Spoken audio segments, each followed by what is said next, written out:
Hey guys, I am Razys. നമുക്ക് വന്നിട്ടുള്ളത് 800 ആണ് Alto 800. ഇത് അധികം പഴക്കമില്ലാത്തൊരു വണ്ടിയാണ്. ഇത് വന്ന സമയത്ത് നമുക്ക് രണ്ട് പ്രശ്നങ്ങളായിരുന്നു ഉണ്ടായിരുന്നത്. ഒന്ന് റിയർ റൈറ്റ് സൈഡിലുള്ള ബിയറിംഗിന് സൗണ്ട് ആയിരുന്നു, വീൽ ബിയറിംഗ്. അതുപോലെ തന്നെ ഫ്രണ്ട് റൈറ്റ് സൈഡിലെ ലോവർ ആം കംപ്ലൈന്റ് ആയിരുന്നു. ഈ രണ്ട് പാർട്ടുകളും ജസ്റ്റ് മാറാമെന്ന് പറഞ്ഞ് നമ്മൾ സ്റ്റാർട്ട് ചെയ്ത വർക്കാണ്. പക്ഷെ ഇപ്പൊ നമ്മൾ ചെക്ക് ചെയ്ത സമയത്ത് ഇതിന് കുറച്ചുകൂടെ കാര്യങ്ങൾ എക്സ്ട്രാ മാറേണ്ടതുണ്ട്. നമ്മുടെ കാറിൻ്റെ ബ്രേക്ക് പാഡാണിത്. ബ്രേക്ക് പാഡിൻ്റെ മെറ്റീരിയൽ വളരെ കുറച്ച് മാത്രമേ ഉള്ളൂ, ഏത് നിമിഷവും കഴിയും. അതുമാത്രമല്ല കാലിപ്പറിൻ്റെ പിന്നൊക്കെ ഷിമ്മാണ് അകത്ത്. ഇത് കണ്ടോ, ഇത് സ്റ്റീലിൻ്റെ ഷിമ്മാണ്, പുറത്തേക്ക് വരുന്നില്ല. ഇത് കാണുന്നുണ്ടാവും, ഇത് കണ്ടോ, ഇതൊക്കെ ഷിമ്മാണ്. അപ്പോൾ കാലിപ്പറിൻ്റെ പിന്ന് റീപ്ലേസ് ചെയ്യണം.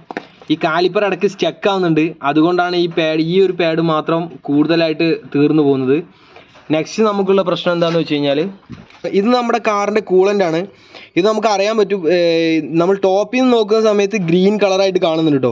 പക്ഷേ ഞാൻ കുറച്ച് ഇത് ജസ്റ്റ് പുറത്തേക്ക് വെക്കാം. പുറത്തേക്ക് എടുക്കുന്ന സമയത്ത് ഇത് ജസ്റ്റ് വെള്ളമാണ്. ആ ഒരു ജസ്റ്റ് ഒരു പച്ച കളർ മാത്രമേ ഉള്ളൂ. ഒരുപാട് സമയമായി ഇത് മാറിയിട്ട്, വാഹനം മേടിച്ചതിന് ശേഷം മാറിയിട്ടില്ല. അപ്പോൾ നമുക്കിതിൻ്റെ കൂളൻ്റ് നമുക്ക് റീപ്ലേസ് ചെയ്യണം. അതുപോലെ തന്നെ എൻജിൻ ഓയിലിൻ്റെ അവസ്ഥയും സെയിം ആണ്. എൻജിൻ ഓയിലും ഒരുപാട് പഴക്കം വന്നിട്ടുണ്ട്. ഓക്കെ, ഇത് കണ്ടോ, ഒരുപാട് ബ്രൗൺ കളറായിട്ടുണ്ട് എൻജിൻ ഓയിൽ. എൻജിൻ ഓയിൽ നമുക്ക് റീപ്ലേസ് ചെയ്യണം. ഇത്രയും കാര്യങ്ങളാണ് നമ്മൾ അഡീഷണലായിട്ട് ചെയ്യുന്നത്.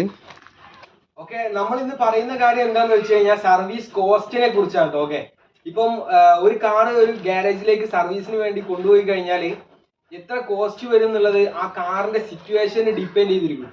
നമ്മൾ 2000 രൂപയുടെ റേഞ്ചിൽ ഇതിന്റെ ഓണർക്ക് നമ്മൾ എസ്റ്റിമേറ്റ് കൊടുത്തായിരുന്നു. ഓക്കെ, അപ്പം ഓണർ ഓക്കെയാണ്, ഓക്കെ നമുക്ക് വർക്ക് സ്റ്റാർട്ട് ചെയ്യാം. ശേഷം നമ്മൾ ഇതെല്ലാം അഴിച്ച് ചെക്ക് ചെയ്യുന്ന സമയത്താണ് ഇതുപോലെയുള്ള പ്രശ്നങ്ങൾ കാണുന്നത്. നിങ്ങൾ കാർ യൂസ് ചെയ്യുന്ന ആളുകളാണ്, നിങ്ങൾ തീർച്ചയായിട്ടും അറിഞ്ഞിരിക്കേണ്ട കാര്യം എന്ന് പറഞ്ഞു കഴിഞ്ഞാൽ, നമ്മളൊരു ഗ്യാരേജിൽ കയറുന്ന സമയത്ത് നമുക്ക് ചില സമയങ്ങളിൽ നമ്മൾ എക്സ്പെക്ട് ചെയ്യാത്ത രീതിയിലുള്ള ഒരു എക്സ്പെൻസ് ആയിരിക്കും നമുക്ക് വരിക. ഇപ്പൊ നമുക്ക് ഇതിന്റെ എഞ്ചിൻ ഓയിൽ, അതുപോലെ തന്നെ കൂളന്റ്, ബ്രേക്ക് പാഡ്, കാലിപ്പർ പിൻ, ഇതുപോലെയുള്ള എല്ലാ കാര്യങ്ങളും നമ്മൾ ചേഞ്ച് ചെയ്തേ പറ്റുള്ളൂ. ഇത് കുറച്ച് സമയമായി മാറിയിട്ട്, അതാണ് പ്രശ്നം. ഞാൻ ഇതിന്റെ ഓണറുടെ അടുത്ത് ഡിസ്കസ് ചെയ്ത സമയത്ത് ഓണർ ഇതിന്റെ റീപ്ലേസ് ചെയ്യാനാണ് നമ്മളെടുത്ത് പറഞ്ഞത്. ഓക്കെ, ഇപ്പൊ ചില മെക്കാനിക്സിനൊക്കെ എന്ന് പറഞ്ഞു കഴിഞ്ഞാൽ, മെക്കാനിക്സിന് ഉണ്ടാകുന്ന ഒരു പ്രശ്നം എന്ന് പറഞ്ഞു കഴിഞ്ഞാൽ, ചില കാർ ഓണേഴ്സിന്റെ അടുത്ത് നമ്മൾ ഈ ഒരു കാര്യം പറയുന്ന സമയത്ത് അധികം ഓണേഴ്സും വിചാരിക്കുന്ന കാര്യം എന്ന് വെച്ച് കഴിഞ്ഞാൽ, അവരുടെ അടുത്ത് സർവീസിന് വേണ്ടി കൊണ്ടുചെന്ന് കഴിഞ്ഞാൽ കോസ്റ്റ് കൂടുതലായിരിക്കും എന്നുള്ളതാണ്. ഓക്കെ, അപ്പം ഈ ഒരു പ്രശ്നം മെക്കാനിക്സ് ഫേസ് ചെയ്യുന്ന ഒരു പ്രശ്നമാണ്. ഓക്കെ, ഓതറൈസ്ഡ് സർവീസ് സെന്ററുകളിൽ ആ പ്രശ്നം ഉണ്ടാവില്ല. കാരണം എന്താ വെച്ച് കഴിഞ്ഞാൽ, അവിടെ എന്ന് പറഞ്ഞു കഴിഞ്ഞാൽ നമ്മൾ കാർ കൊടുക്കുന്ന, അവർ ഇൻസ്പെക്ട് ചെയ്യുന്ന, A to Z ക്ലിയർ ചെയ്ത് നമുക്ക് ബില്ല് വരും. ഓക്കെ, അത്രേ ഉള്ളൂ. അപ്പോൾ നമ്മളെ പോലെയുള്ള ചെറിയ ഗാരേജിലുള്ള മെക്കാനിക്സിനൊക്കെ ഉള്ള ഒരു പ്രശ്നമാണിത്. Okay guys, no problem. അപ്പം നമ്മൾ ഈ കാറിന്റെ വർക്കെല്ലാം കംപ്ലീറ്റ് ചെയ്യാൻ വേണ്ടി പോവുകയാണ്. അപ്പം ഈ കാർ പെർഫെക്റ്റ് ആയിരിക്കും, ഒരു ബ്രേക്ക് ഡൗൺ ഉണ്ടാവില്ല, എനിക്ക് കൺഫേം ആണ്, എവിടെ വേണമെങ്കിലും കൊണ്ടുപോകാം. അതുപോലെ ഇതിന്റെ കൂളന്റും നമുക്ക് ഇനി ഏകദേശം ഒരു 30,000 കിലോമീറ്റർ ഒക്കെ കഴിഞ്ഞ് മാറിയാൽ മതിയാവും.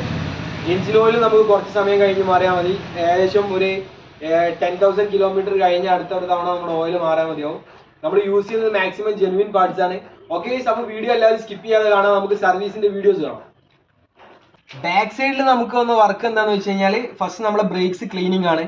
അടുത്ത വന്ന വർക്ക് എന്ന് പറഞ്ഞു കഴിഞ്ഞാൽ നമ്മുടെ വീൽ ബെയറിംഗ് നമ്മൾ റീപ്ലേസ് ചെയ്തു. ഇത് നമ്മുടെ പഴയ വീൽ ബെയറിംഗ് ആണ്. ഓക്കെ, ഇത് നമ്മൾ റീപ്ലേസ് ചെയ്തിട്ടുണ്ട്. നമ്മൾ യൂസ് ചെയ്ത് ഫാഗ് എന്ന് പറഞ്ഞ ബ്രാൻഡാണ്. ഇത് ജർമ്മൻ ടെക്നോളജിയാണ്, നല്ല ക്വാളിറ്റി ഉള്ള ബ്രാൻഡാണ് സാധനം. അപ്പോൾ നമ്മളിത് റീപ്ലേസ് ചെയ്യുന്നുണ്ട് ഫസ്റ്റ് ടൈം. ഓക്കെ, അപ്പോൾ നമുക്കിത് ഫിക്സ് ചെയ്യാം. അപ്പോൾ നമ്മൾ ഡ്രം ഫിക്സ് ചെയ്യാൻ പോകാം കേട്ടോ. ഇത് പുതിയ ബിയറിംഗ് ആണ്.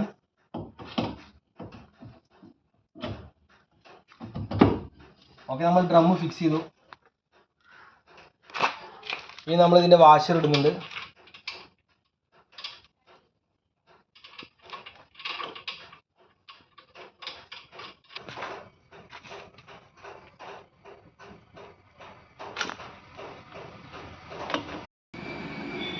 അടുത്ത നമ്മൾ റീപ്ലേസ് ചെയ്യാൻ പോകുന്നത് നമ്മുടെ ലോവർ ആം ആണ്. ഇത് നമ്മുടെ പഴയ ലോവർ ആം ആയിരുന്നു.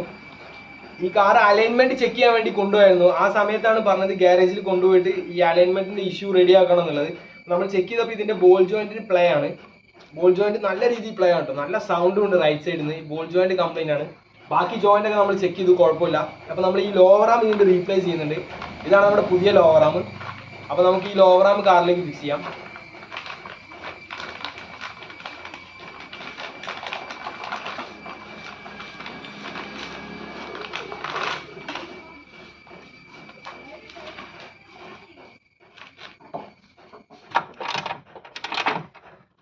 ഇല്ലേ?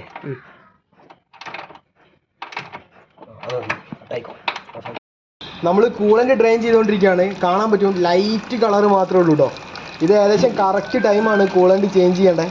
ഇനി നമുക്ക് ഏകദേശം 10-30,000 കിലോമീറ്റർ കഴിഞ്ഞ് മാത്രം ചേഞ്ച് ചെയ്താൽ മതി. ഫുൾ കൂളൻ്റ് നമ്മൾ റിമൂവ് ചെയ്യുന്നുണ്ട്. ക്യാപ്പ് ഓപ്പൺ അല്ലേ? ഓപ്പൺ.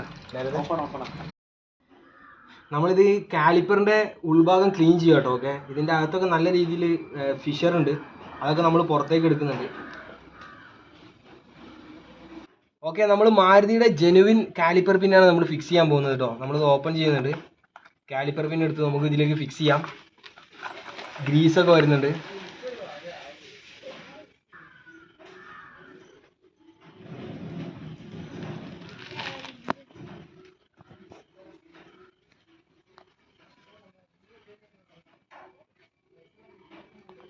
ഇത് ചെയ്ത് കഴിഞ്ഞാൽ നമുക്ക് കിട്ടുന്നത് ഒറിജിനൽ ഫീലായിരിക്കും കേട്ടോ. നമുക്ക് ബ്രേക്ക് ചെയ്യുമ്പോൾ ഒരു ഫ്രഷ് ഫീലായിരിക്കും നമുക്കിത്. നമ്മുടെ കാലിപ്പർ പിന്നെ പെർഫെക്റ്റ് ആണെങ്കിൽ നമുക്ക് ബ്രേക്ക് ചെയ്യുമ്പോൾ കിട്ടുക. നല്ല രീതിയിൽ നമുക്ക് ഉള്ളിലേക്ക് ചെയ്യാം.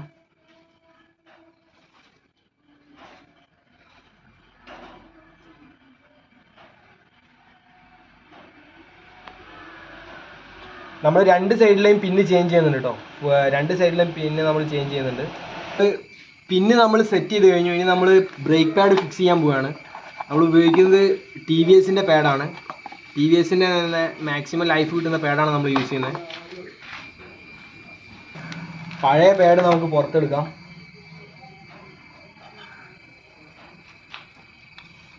പഴയ പാഡ് ഫുള്ളി തീർന്നിട്ടുമുണ്ട്, മാത്രമല്ല ഇത് ഹാർഡായിട്ടുണ്ട്. നമ്മൾ ചേഞ്ച് ചെയ്യുകയാണ്. പുതിയ പാഡാണ്.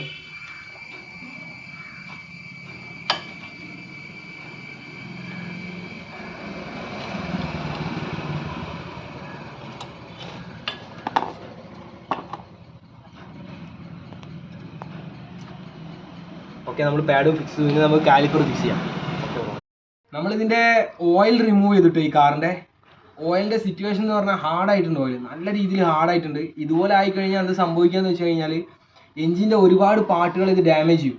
അതായത് ഇത് കുറച്ചുകൂടെ കഴിയുമ്പോൾ ഗ്രീസ് ആവുന്ന ഒരു സിറ്റുവേഷനിലേക്ക് വരും. ഗ്രീസ് ആയി കഴിഞ്ഞാൽ എഞ്ചിനൊക്കെ സീസ് ആവാനൊക്കെ ചാൻസ് ഉണ്ട്. ഇത് നല്ല രീതിയിൽ ഓയിൽ ഹാർഡായിട്ടുണ്ട്. അപ്പോൾ നമ്മളിത് റീപ്ലേസ് ചെയ്യുന്നുണ്ട്. നമുക്ക് ഈ കാറിൽ നിന്ന് കിട്ടിയത് സുസുക്കിയുടെ തന്നെ ജെനുവിൻ ഓയിൽ ഫിൽറ്ററാണ്. നമ്മൾ ഫിക്സ് ചെയ്യുന്നതും സെയിം ആണ്, ജെനുവിൻ ആണ്. മാരുതി സുസുക്കിയുടെ ജെനുവിൻ ഓയിൽ ഫിൽറ്ററാണ് നമ്മൾ ഫിക്സ് ചെയ്യുന്നത്. ഞാൻ കാണിച്ചു തരാം. ഇതാണ് നമ്മുടെ ഓയിൽ ഫിൽറ്റർ. ഓക്കെ,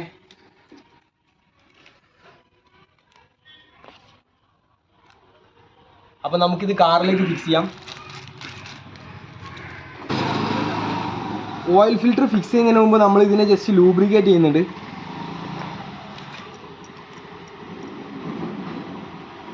ഈ ഓറിങ്ങിൽ നമുക്ക് ലൂബ്രിക്കേഷൻ കൊടുക്കാം.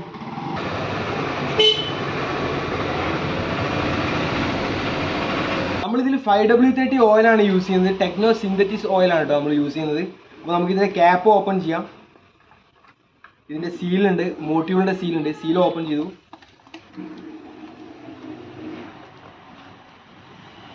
ഓക്കെ, ഇനി നമുക്ക് ഓയിൽ ഒഴിക്കാം.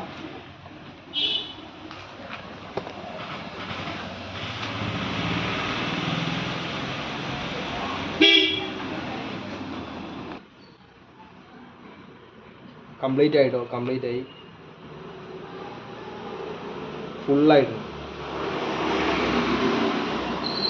നമ്മൾ റിമൂവ് ചെയ്ത ഓയിൽ ഭയങ്കര ബ്ലാക്ക് ആയിരുന്നു കേട്ടോ, ഒരുപാട് വൈകിട്ടുണ്ട്. ഇപ്പോൾ നമ്മൾ ഫുൾ ക്ലീൻ ഓയിലാണ് നമ്മുടെ എഞ്ചിനകത്തുള്ളത്. ഓക്കെയാണ്. അപ്പോൾ നമ്മൾ ഓയിൽ കംപ്ലീറ്റ് ചെയ്തു. ഇനി നമുക്ക് നെക്സ്റ്റ് ഇതിൽ കൂളൻ്റ് ഫില്ല് ചെയ്യാം. ഇത് നമ്മുടെ എയർ ഫിൽറ്ററാണ് കേട്ടോ. എയർ ഫിൽറ്ററിന് കുഴപ്പമൊന്നുമില്ല, ചെറുതായിട്ട് ഡസ്റ്റ് ഉണ്ടായിരുന്നു, നമ്മൾ ക്ലീൻ ചെയ്തിട്ടുണ്ട്. നെക്സ്റ്റ് ടൈം ഓയിൽ നമ്മൾ ചേഞ്ച് ചെയ്യുന്ന സമയത്ത് നമ്മൾ ഈ ഫിൽറ്റർ മാറുന്നതായിരിക്കും. നമ്മൾ മാറുന്നില്ല. നമുക്ക് ഇതിലേക്ക് കൂളൻ്റ് ഒഴിക്കണം. പുതിയ കൂളൻ്റ് കേട്ടോ. ഓക്കെ, നമ്മൾ ഇതിൻ്റെ സീൽ ഓപ്പൺ ചെയ്യാൻ പോവുകയാണ്.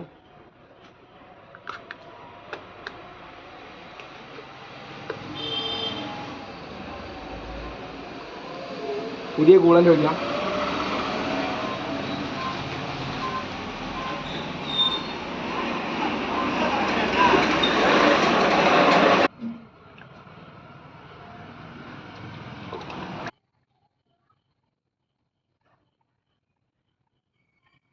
കൂളൻ്റ് കംപ്ലീറ്റ് ആയിട്ടുണ്ട്. ഓക്കെ, ഇപ്പോൾ നമ്മുടെ കൂളൻ്റ് ഫുൾ പെർഫെക്റ്റ് ആയിട്ടുണ്ട്, നല്ല തിക്ക് കളറായിട്ടുണ്ട് കേട്ടോ. ഓക്കെ, അപ്പം ഇപ്പോൾ നമ്മുടെ ഡയലൈറ്റ് കുറച്ച് മാറിയിട്ടുണ്ട്, അപ്പോൾ അതിൻ്റേതായിട്ടുള്ളൊരു വ്യത്യാസം ഉണ്ടാവും. എന്നാലും ഇപ്പോൾ നമ്മൾ നല്ല തിക്ക് കളറിൽ വന്നിട്ടുണ്ട്. അപ്പോൾ നമ്മളിത് കംപ്ലീറ്റ് ചെയ്യുകയാണ്. നമ്മുടെ കൂളൻ്റ് ഫിനിഷ് ആയിട്ടുണ്ട്. ഇനി നമുക്ക് ഇതിൻ്റെ എയർ ഫിൽറ്റർ ഫിക്സ് ചെയ്യണം. ബാക്കിയുള്ള എല്ലാ കാര്യങ്ങളും കംപ്ലീറ്റ് ചെയ്യാം. അതുമാത്രമല്ല, നമ്മുടെ കാറിന് നമുക്ക് വീലൊക്കെ ഫിക്സ് ചെയ്യാനുണ്ട്. വീലൊക്കെ ബാക്കിൽ കിടക്കുന്നുണ്ട്, അതൊക്കെ ഫിക്സ് ചെയ്ത് നമുക്ക് കാർ താഴെ ഇറക്കി ഒന്ന് ഓടിച്ച് നോക്കാം. ടിൻ കൂളൻ്റ് ടെമ്പറേച്ചർ ECT ഇപ്പോൾ 97 ആയിട്ടുണ്ട്. നമ്മുടെ ഫാൻ ഇപ്പോൾ അവിടെ ഓൺ ആയിട്ടുണ്ട് കേട്ടോ. ഫാൻ ഓണായ സൗണ്ട് നിങ്ങൾക്ക് ചിലപ്പോൾ ഫീൽ ചെയ്തിട്ടുണ്ടാവും. ഫാൻ ഓൺ ആയിട്ടുണ്ട്. നമ്മൾ ഇതിപ്പോൾ ഡ്രോപ്പ് ആവുന്നത് കാണാം.